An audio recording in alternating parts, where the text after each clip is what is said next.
खाकीची प्रतिमा उंचाविण्यात SP Navneet कौवत हे खऱ्या अर्थाने यशस्वी ठरले आहेत। पावलोपावली केलेल्या परफेक्ट नियोजनामुळे जिल्ह्यातील गुन्हेगारांचा करेक्ट कार्यक्रम करण्यात त्यांना यश आले। कारण गुन्हे करणारे गुन्हेगारांना पाठीशी घालणाऱ्यांनाही वर्षभरातच कौवतांनी सरळ केले।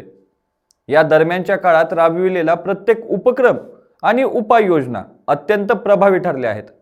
त्यामुळेच बीड जिल्ह्यातून आता पोलीस अधीक्षकांच्या पाठीवर कौतुकाची थाप पडत आहे। नमस्कार, मी बालाजी शिंदे आणि तुम्ही पाहताय लोकाशा टीव्ही। ई ऑफिस प्रणाली हा लागू करणारा बीड हा मराठवाडा विभागामध्ये पहिला जिल्हा ठरलाय। बीड जिल्हा पोलीस दलामध्ये ई ऑफिस प्रणालीचा प्रभावी व कार्यक्षमतेने वापर केला जात आहे। ई ऑफिस प्रणालीमध्ये 4 स्तरामध्ये कामकाज होत आहे। यामुळे कामकाज सुलभ, पारदर्शक, वेगवान आणि कार्यक्षम बनलंय। या डिजिटल व्यवस्थापन प्रणालीमुळे सर्व कामकाज संगणकीय स्वरूपात हाताळले जाऊन कामाची गती वाढण्यास मदत होऊन कामकाज सुसूत्र आणि परिणामकारक होणार आहे।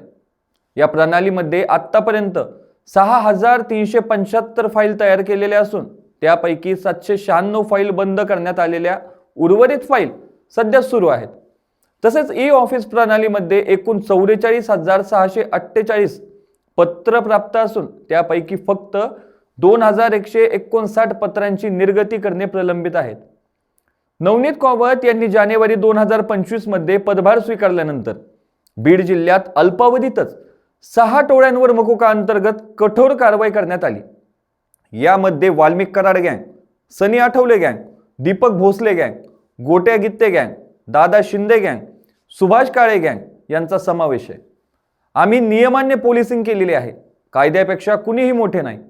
बीड जिल्ह्यातील कायदा आणि सुव्यवस्था अबाधित ठेवण्यासाठी गंभीर गुन्हे करणाऱ्या सराईत गुन्हेगारांविरुद्ध आणि अशा टोळ्यांविरुद्ध मकोका MPDA अंतर्गत कठोर कारवाई सुरूच राहील।